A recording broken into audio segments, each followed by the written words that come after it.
अगर आपसे ये कहा जाए कि अब खाने को ग्रीन फूड्स नहीं है, ऐसी स्थिति में अब आपको मजबूरी में जानवर खाने पड़ेंगे। देश में हालात ऐसे हैं कि भूखमरी इस लेवल पर है कि सरकार ने कहा है कि भैया हमारे देश के नागरिकों में प्रोटीन की कमी हो गई है, अब एक काम करिए, खाने को तो है नहीं, हाथियों को मारिए। तो आप देख सकते हो कि खाने के लिए कुछ नहीं है, हाथी खाने को हुए मजबूर।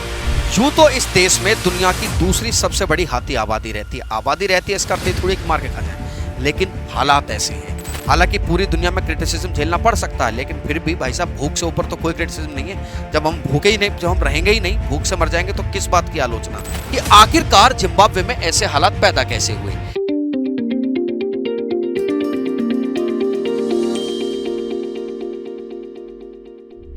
आरजी ज्ञान सबसे सटीक। नमस्कार, जय हिंद साथियों। यूं तो किसी व्यक्ति का शाकाहारी और मांसाहारी होना उसकी निजी रुचि पर निर्भर करता है कि वो शाकाहारी है या मांसाहारी। लेकिन अगर आपसे ये कहा जाए कि अब खाने को ग्रीन फूड्स नहीं है, ऐसी स्थिति में अब आपको मजबूरी में जानवर खाने पड़ेंगे। मेरे हिसाब से आज की इस दुनिया में ये सबसे विभत्स स्थिति है।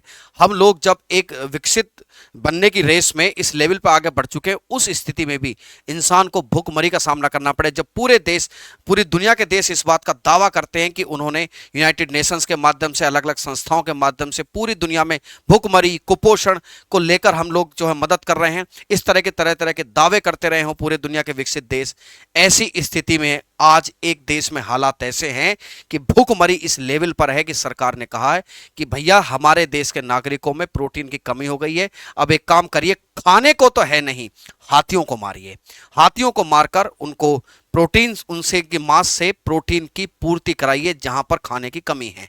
कहां पर है ये स्थिति? ये स्थिति है अफ्रीका की देश जिम्बाब्वे में। मेरे प्यारे साथियों, यूं तो अफ्रीका को ब्लैक कॉन्टिनेंट कहा जाता है। ब्लैक कॉन्टिनेंट कहा जाता है कि वहां पर चूंकि डेवलपमेंट बहुत कम है, जिस हिसाब से होना चाहिए था, जिस हिसाब से दुनिया आगे चल रही है, उस हिसाब से डेवलपमेंट बहुत कम है। लेकिन चलिए, डेवलपमेंट एक अलग चीज है, फिर भी मत हो विकसित, लेकिन एटलीस्ट खाना तो मिलना चाहिए। जिम्बाब्वे में हालात इतने बदतर हो गए हैं कि वहां की सरकार ने कल आदेश दिया, कल से मतलब है बुधवार को, मंगलवार और बुधवार में, कि जो हाथी हैं उन्हें मारिए, उनको लोगों में मतलब उनका जो मांस है उसको प्रोसेसिंग करके, थोड़ा सा प्रोसेसिंग करने के बाद उसको बांट दीजिए कहां पर, जो भूखमरी से परेशान लोग हैं। जिम्बाब्वे की ये स्थिति है।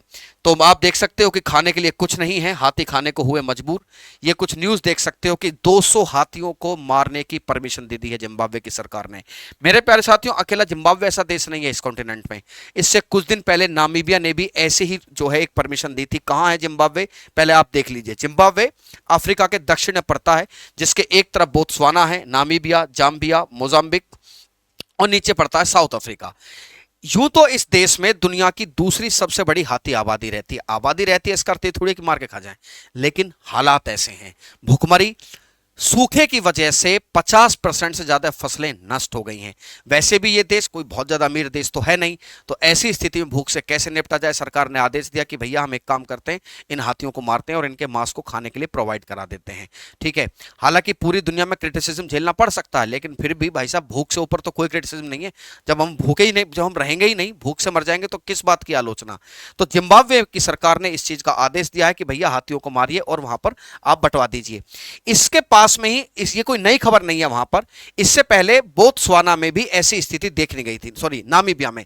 नामीबिया की सरकार ने भी वहां पर 723 जानवरों को, कि भैया इन जानवरों को जो अलग अलग वहां के नेशनल पार्क से लिए गए, वहां से इन जानवरों को लाइए, मारिए और बंटवा दीजिए। यहां पर दो बातें हैं, क्या सर कोई और विकल्प नहीं है?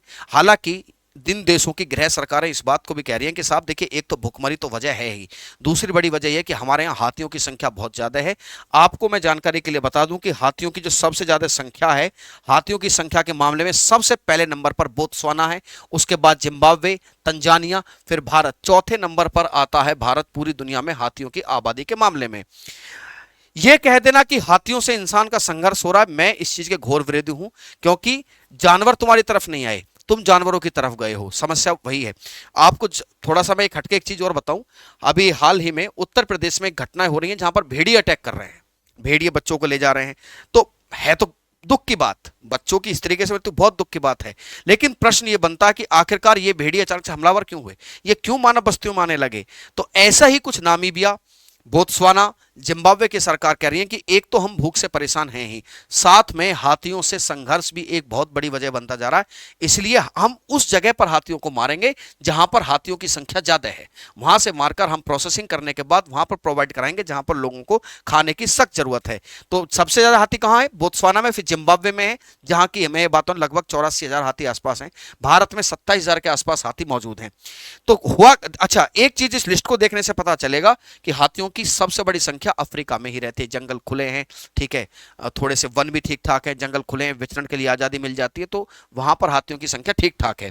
इससे पहले नामीबिया की सरकार ने भी कहा था कि भैया हमारे यहां भी सेम हालात हैं। मैं यहां पर दो बातें क्लियर करना चाहूंगा कि आखिरकार जिम्बाब्वे में ऐसे हालात पैदा कैसे हुए। देखो भाई साहब, जिम्बाब्वे में ऐसे हालात पैदा होने के पीछे सबसे बड़ी वजह है मानसून का कमजोर होना। मानसून का कमजोर होना, जो एक्सपर्ट कह रहे हैं, मानसून एक्सपर्टों का कहना है कि यहां पर एल नीनो इफेक्ट आया हुआ है। क्या होता है एल नीनो इफेक्ट, इसको ध्यान से समझिए। एल नीनो और ला नीनो प्रशांत महासागर में पेरू के तट पर पैदा होने वाली जलधाराएं हैं। अल नीनो क्या है? अल नीनो होती है गर्म जल की जलधारा, ठीक है, सॉरी, अल नीनो और ला नीनो ये ठंडी और गर्म जल की जलधाराएं होती हैं। जब अल नीनो प्रकट होती है तो मानसून कमजोर पड़ जाता है। मानसून क्या हो जाता है? कमजोर पड़ जाता है, क्योंकि अल नीनो गर्म है, तापमान ज्यादा हो जाता है, प्रेशर कम हो जाता है। तो प्रेशर कम होने की वजह से मानसून की हवाएं जो हाई प्रेशर से लो प्रेशर चल रही हैं, वो इन अफ्रीका, भारत में एक्टिव होने की बजाय उस तरफ को शिफ्ट होने लगती हैं। तो ऑब्वियस बात है, जब हवा तो फिक्स है, अगर वो किस तरफ शिफ्ट हो जाएं, प्रशांत महासागर, साउथ अमेरिका, पेरू के तट की तरफ, तो मानसून वीक होता चला जाता है।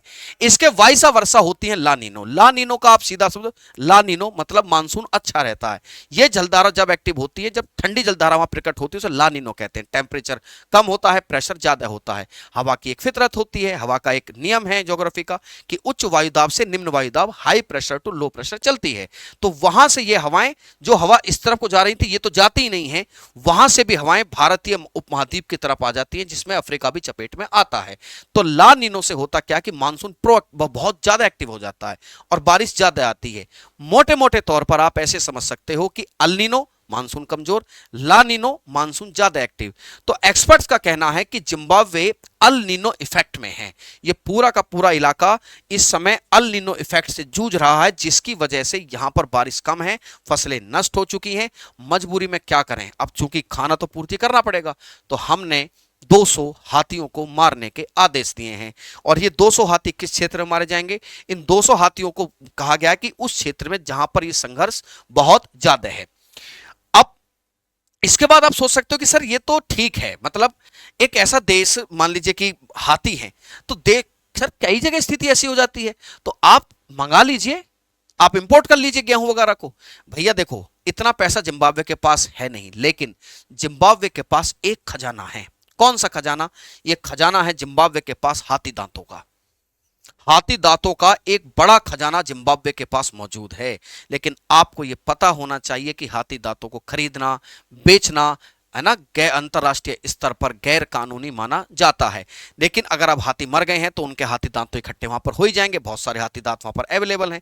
लेकिन इनको खरीद फरोख्त के कोई जो या तो मतलब होती है, लेकिन वो बोलते हैं तस्करी के स्तर पर। लेकिन अगर सरकार अंतरराष्ट्रीय नियमों में कुछ छूट मिल जाए तो इन हाथी दांतों को बेचकर अप्रोक्स बताया जाता है कि 5 से 7 हजार करोड़ रुपए ये सरकार कमा सकती है। इतना हाथी दांत वहां पर मौजूद है। सरकारें, जिम्बाब्वे की सरकार इस बात को कोशिश भी कर रही है कि साहब हमें अंतरराष्ट्रीय नियमों में छूट दो, ताकि हम इन हाथी दांतों को बेच सकें। बेचकर कुछ ना कुछ जो हमारे सूखे का सामना हम कर रहे हैं, फसल खराब का सामना हम कर रहे हैं, थोड़ी बहुत तो एटलीस्ट महाराज हमसे रियायत मिल जाए। तो आप मतलब मैं इसका स्थिति कल्पना करो आपकी, जब मजबूरी में आके मांस खाना पड़े, है ना। मैंने कहा कि शाकाहार या मांसाहार तो चलो ठीक है, अपना अपना विषय है। तो मेरे प्यारे साथियों, ये तो केवल महज एक संकेत है, ये महज एक संकेत है। मैं बार बार कहता रहा हूं कि चाहे युद्ध हो या प्राकृतिक आपदा, ये छोटी छोटी सुगबुगाहट होती हैं। जो समझदार और विद्वान व्यक्ति हैं उसको ट्रेस कर लेते हैं कि ये भविष्य में कितनी बड़ी आपदा बनेगी, ठीक है। कहीं पर समस्या क्या हो रही है पूरी दुनिया में, या तो बाढ़ ज्यादा आ रही है या सूखा ज्यादा है, बैलेंस नहीं है, और दोनों ही स्थिति में फसल नहीं होती है, आपको आपदा का सामना करना पड़ेगा। मेरे हिसाब से इंसान को, पूरी मानव जाति को इस मामले में अब सचेत होने की जरूरत है। सरकारी प्रयासों पर निर्भर ना रहें, हम अपने निजी प्रयास भी करें। मेरे प्यारे साथियों, कमेंट सेक्शन में जरूर बताइएगा कि आपके लिहाज से कौन से निजी प्रयास हो सकते हैं जिससे हमारी भूगर्भ, जो हमारी जो जल की समस्या है, भूजल स्तर, ग्राउंड वाटर, उसकी समस्या सॉर्ट आउट हो सकती है। गैस, जो आपको लगता है कि भाई वायुमंडल शुद्ध रह सकता है, आपको क्या लगता है कि सरकार के साथ साथ कौन से निजी प्रयास हमें अपने स्तर पर समूह बनाकर करने चाहिए। उम्मीद करता हूं आपको जानकारी अच्छी लगी होगी। मैं कल फिर हाजिर होऊंगा एक नए सेशन के साथ, एक नई जानकारी के साथ। तब तक के लिए जय हिंद, जय भारत।